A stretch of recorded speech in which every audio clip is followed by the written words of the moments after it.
All right, fight news fans and boxing fans. It is my distinct privilege to be here today with acclaimed director, um, producer Francesco Saviano, who has a new documentary coming out next week called On the Line. Francesco, thanks for being with us here this morning. Thanks so much for having me. It's great to be here. Yeah, it was a great treat and a privilege to screen the documentary earlier this week.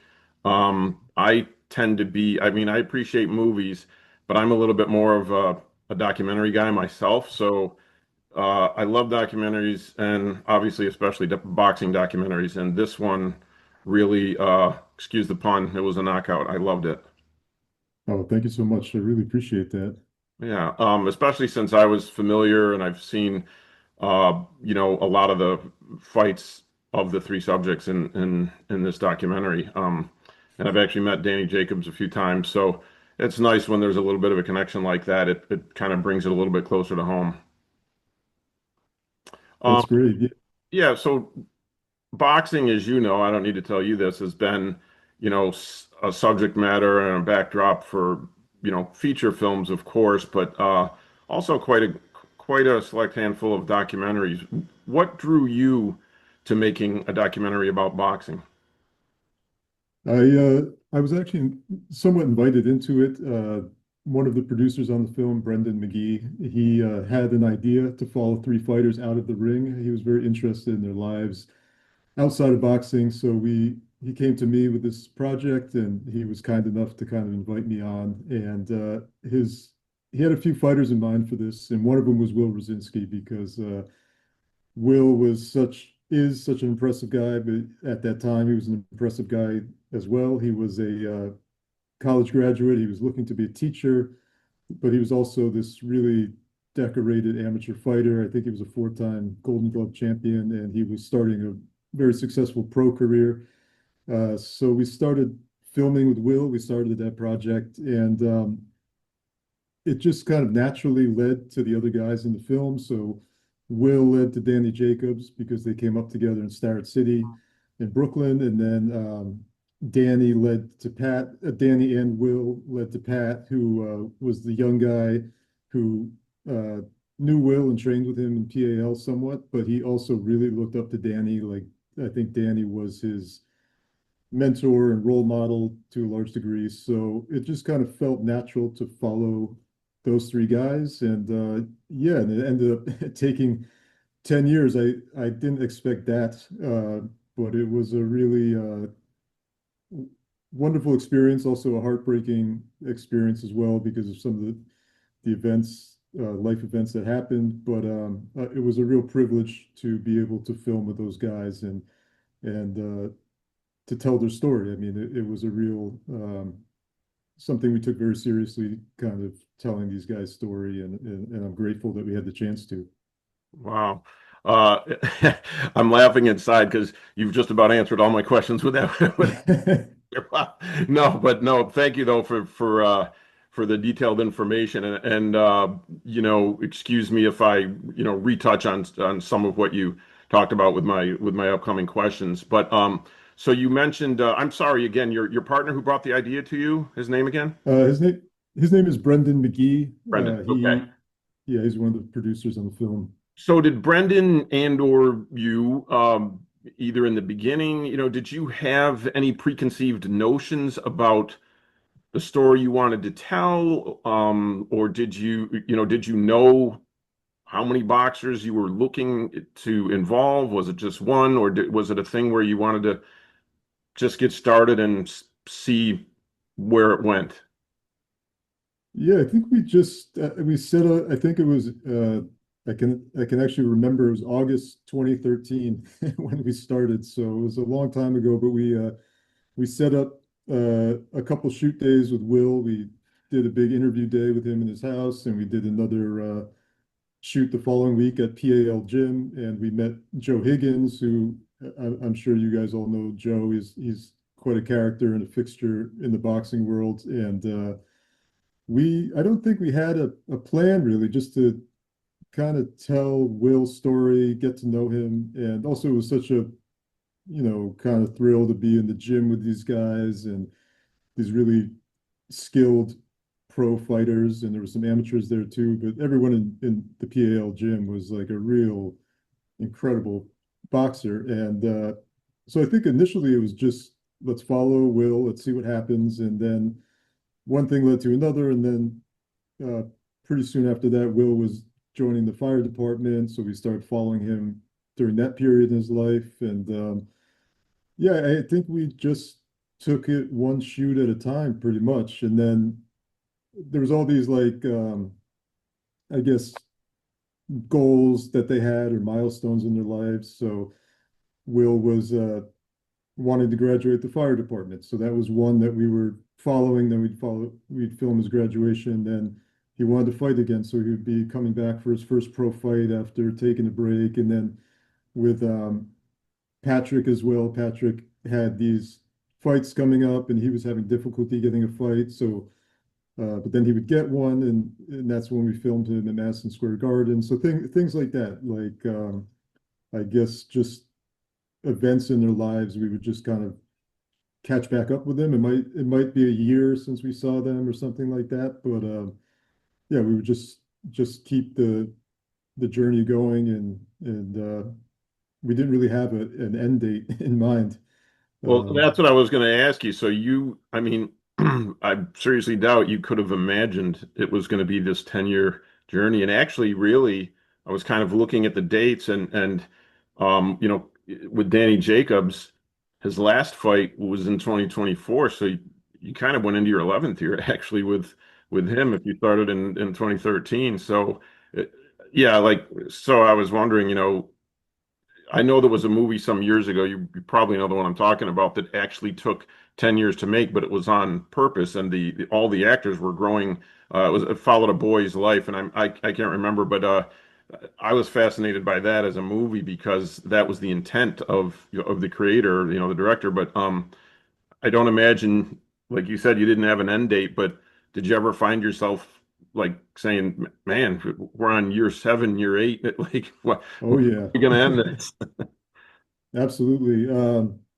Yeah, it's I think there was times, at least for myself, where I was asking myself if I was kind of crazy with pursuing this thing for so long. But I think uh, there was a real we felt a real responsibility to get the story right. So and also honor the guys in the movie. So I think the worst thing we could have done, especially after year 5, was be like, you know what, I had enough of this. Let's just rush this out.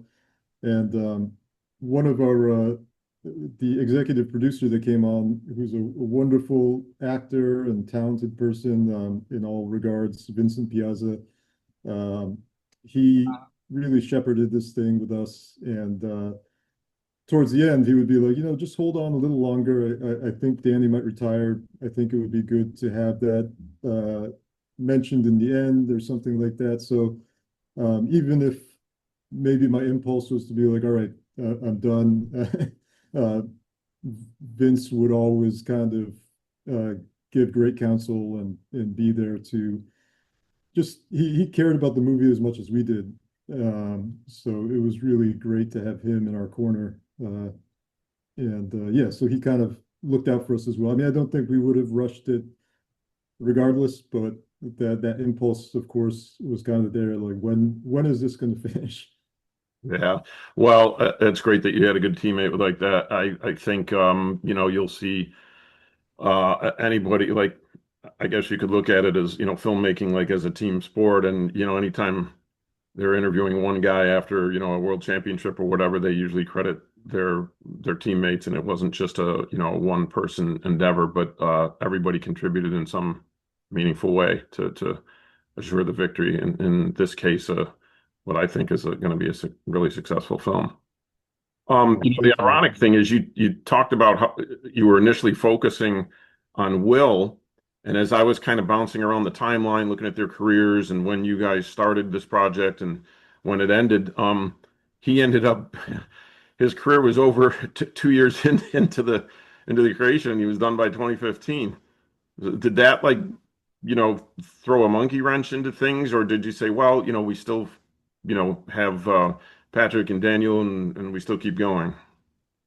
Yeah, I think so. I mean, yeah, I think by the time Will retired, we knew that we wanted to at least continue to follow Danny. And I mean, out of the three guys, Danny was probably the one we filmed with the least because I mean, he's had an incredible career, and he was, yeah,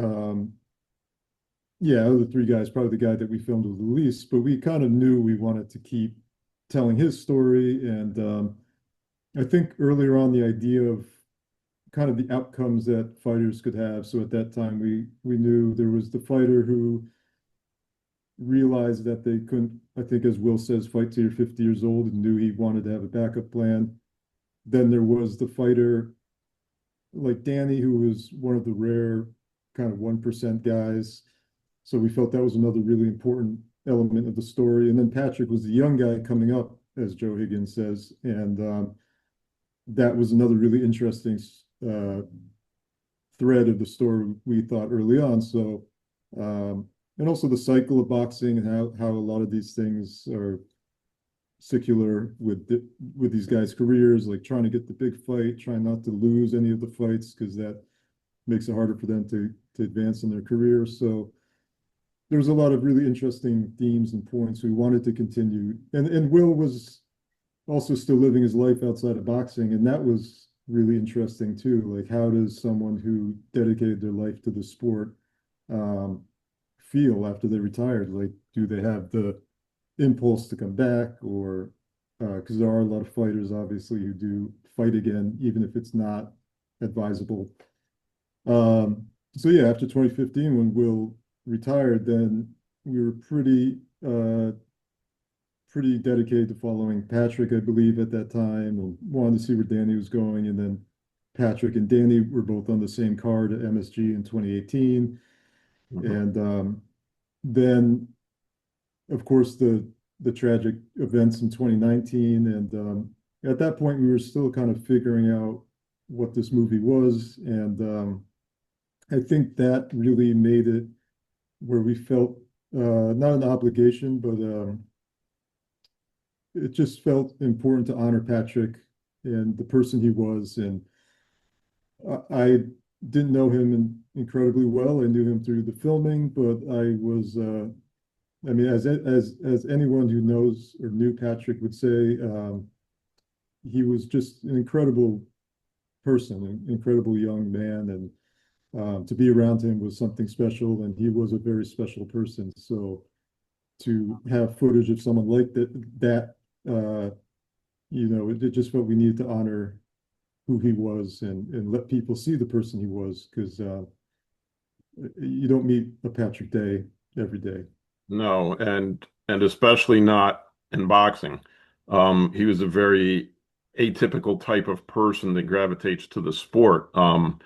You know, I mean, his parents were immigrants, but they were also very accomplished academics, as you know, but we'll say this for the sake of the viewers here, that his dad was a doctor, his mother was an interpreter for the UN, and academics were really important in his life. So you know that they instilled that in not only him, but his brothers. Um, and he was a kid that didn't need to box, as so many others do. They're trying to get out of rough circumstances, their neighborhood, their surroundings, or whatever. Um, how, did you get a feeling that, had he not lived across the street from Joe Higgins, that he would still wind up in boxing, or, uh, if not with Joe, then with somebody else, or that there was some other itch that he had to scratch outside of academics? Did you come away with any ideas about that? That's a really good question. I know he absolutely fell in love with the sport. I mean, it's in the film how he came into boxing and how he would sneak into Joe's garage and hit the heavy bag. And um, I wonder I wonder if he would have found it some other way or um, stumbled into some other gym. I mean, if he was to have stumbled into that gym, I'm sure he would have fallen in love with it. there's another story in the film where Sean Monahan, I guess his uncle said to Patrick, he said, you know, if I give you $1 million, would you stop boxing? And he said, you can give me $10 million, I won't stop boxing. Yeah. So, I mean, he was in love with the sport, and he was good at it. He was obviously an incredible fighter. So I think he may have. I think if I was to bet on that, I think he probably would have fallen in love with it still. Yeah, I mean, it definitely seemed like a kid that wasn't going to be satisfied with maybe just kind of one path in life. You know, he was very capable and like the ultimate multitasker, I think, and didn't do anything halfway. You know, he put his all like into his academics. I mean, you can't find too many boxers, period, that have a bachelor's degree. And so, but definitely also like a lot of other boxers, or I should say, unlike, he was a guy that had a plan B. And, as you alluded to, like with Will, a lot of fighters don't, but Will had, you mentioned teaching, but then he was, is a successful fireman. So that was interesting too. That was an interesting sideline that these guys had other ambitions and endeavors, besides boxing.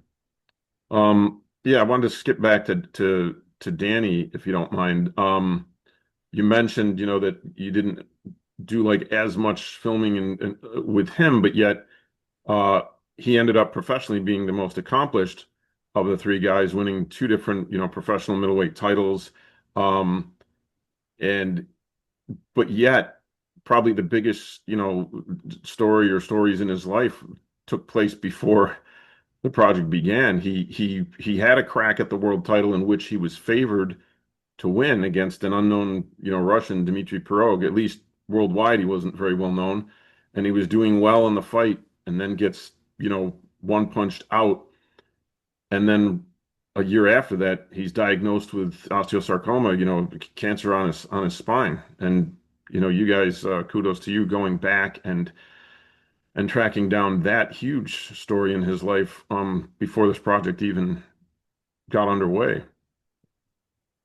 Yeah, it was a story that had been told, obviously. I mean, he's such an inspirational person, and that had been featured on in other documentaries. I think on HBO, they did a piece on it before his fights and things like that. But it did feel as if we had to revisit that in the film too, and just as it kind of played into the themes that we were exploring as well, like when you get knocked down, getting back up in life, uh, and that kind of thing. But yeah, it's just such a big part of his story, and it would be a disservice to the film if we had kind of told all these guys stories and what made them who they are and why they are so influential in the world of boxing and outside of the world of boxing. So we did take some time to revisit that, and it is just an incredible story. I mean, there's a reason Danny is such a inspiring person, and yeah, the career he had, but even outside the career, what he does for you know cancer survivors and things like that is just incredible. And yeah, I mean, he is a truly inspirational guy for sure. And the funny thing is, we may not have done like as many sit down interview shoots, but Danny was always there somewhat when we were filming. Like he was on the same card as Will's last fight in 2015, and he was on the same card as Patrick's fight in 2018. And and yeah, he was just a kind of monumental figure during that time in that world that we were around. So Mhm. it was pretty interesting. Mhm. Yeah, and obviously, it was a very apt rebranding of his nickname, the Miracle Man. I'm pretty sure he had a nickname before. I don't remember, but that was a very fitting change for a new moniker. surviving, and we've heard stories like this before. I know they don't happen every day, but it was you may never walk again, and you definitely aren't going to fight again. And not only did he walk and fight again, he won his titles after that. Yeah, and I think to go back to your question too, just to see him later in the film when he's fighting on the same cards as these guys, to get going into that as the viewer, having a real understanding if people didn't know where he kind of came back from, I think was important for the dramatic uh, through line of the film too. And yeah, Yeah. If we could just hop back to Patrick for a bit. So his last fight happens in 2019, and he goes into it. He had a few losses, but he was like kind of true to his nature, I guess, and never give up kid. And his promoter and his managers and trainers, they were with him all the way as well. They didn't walk out on him. When that, tragedy happens in the ring, he signs to fight a younger guy, but a recent U.S. Olympian, who was a pretty good puncher. And I didn't realize this until I looked up Patrick's record in 22 wins. He was a boxer. He only had two knockouts, so he wasn't a big puncher.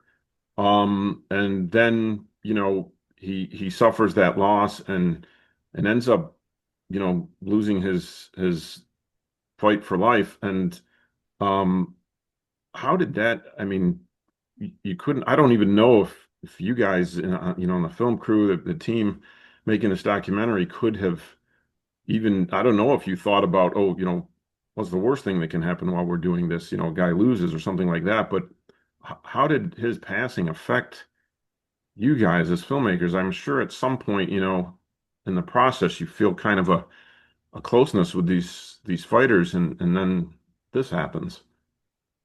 What was it? What did you guys go through? uh, yeah. I mean, I think that obviously was the most difficult part of making the movie, and it wasn't easy. And I'm hesitant to say things like that because I know how for his family. I mean, compared to his family and his close friends, I mean, uh, our we had extreme sadness, and but I don't want to compare it to their grief. And but it was horrible. I mean, it was we had this film that we were really dedicated to. We really cared. We still care about all these people, and then never would I have expected something like that to have happened. I mean, I know it happens in boxing, but I mean, I probably would have thought, oh, it might have gone the way Will's career did, where they lose and they have to move on with their life. And but at least with Patrick, as with all the guys, I mean, Danny and Will as well. But I would think, oh, if he didn't box, he had a whole backup plan. He had a whole support network around him and family and friends. And so I never would have imagined that would happen. And we were not at that fight, which I'm actually very grateful for. I think that would have just been, I mean, it was already a traumatic thing, but to be there would have been just horrible. And I know people who were there, who were in the film, and I can't even imagine. And but I think that yeah, that's when we really realized we have to tell the story and we have to tell it um, the best we can. And also another thing is we can't exploit this event. I mean, um, it's not something that you want to have necessarily to have to explore, but we wanted to do justice to the film and to the kind of the themes and the narrative we were exploring. And but it was very difficult. I mean, just to sit and edit that part of the film was Mhm. my wife is the editor on the film, so we had this story in our home, and but we were very we didn't rush it. We were very careful and or careful might not be the way. the right word, but we uh, we took great pains to tell that the best we could and not exploit the situation. And there's a lot around his death that are real open questions for the family and for a lot of people in the boxing community. I'm sure you know, like where the blame lies and things like that. And Right. Well, you we wanted to, talked with yeah. his at least his one brother, I recall. Um, how what was it like to tread through that minefield to even see, can we talk with anybody in the family? Obviously, some of the fellow boxers, but you were able to talk, I think, with just the one brother post, after he passed. But that had to be difficult. I know I've been in that situation before where a fighter has passed and you don't even, you feel almost guilty even asking, you know, for comment or to talk because you don't want to look, insensitive or uncaring or unsympathetic. How did that work out with talking with the brother? Um, yeah, Gene Day, Patrick's brother, was really gracious to sit with us, and we he we had a great interview together, and he was kind enough to kind of revisit that terrible event and share how he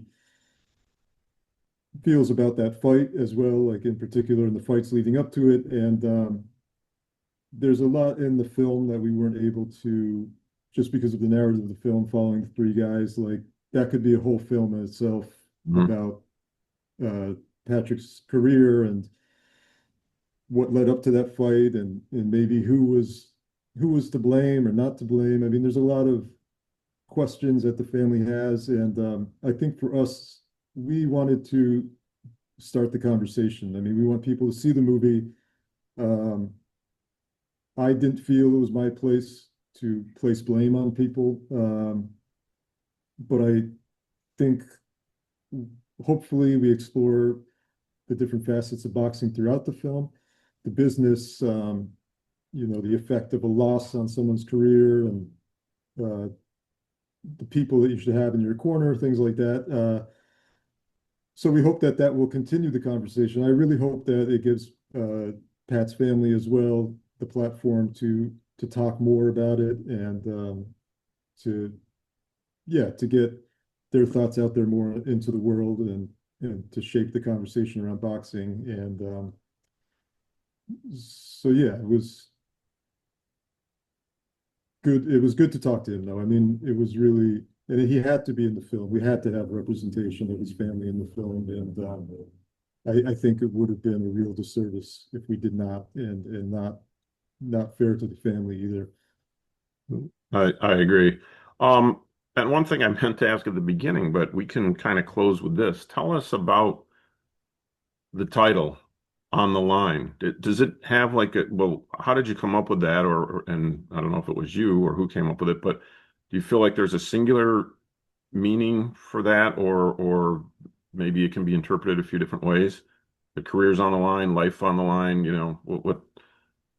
what's behind that? Absolutely. Yeah, yeah, exactly. I mean, the original title was Out of the Ring, and that was when we were going to follow fighters outside of boxing, and it was known as Out of the Ring for a long time. But then another testament to Vincent Piazza, he was like, I think the film has kind of outgrown this title, Okay. and it was I agreed with him, and he had his reasons for that, and but out of respect for Vince, because when he has an idea, it's always a great one to consider. But then we realized that throughout the film, everyone's talking about things being on the line. Joe Higgins is talking about always being on the line in there, and obviously when you're in the ring, I mean, you would know better than anyone. I mean, it's like one guy against another guy, and this other person's trying to knock your head off and knock you out and all this stuff. So you really, I mean, there's not much more that's on the line than that, but also in the fire department.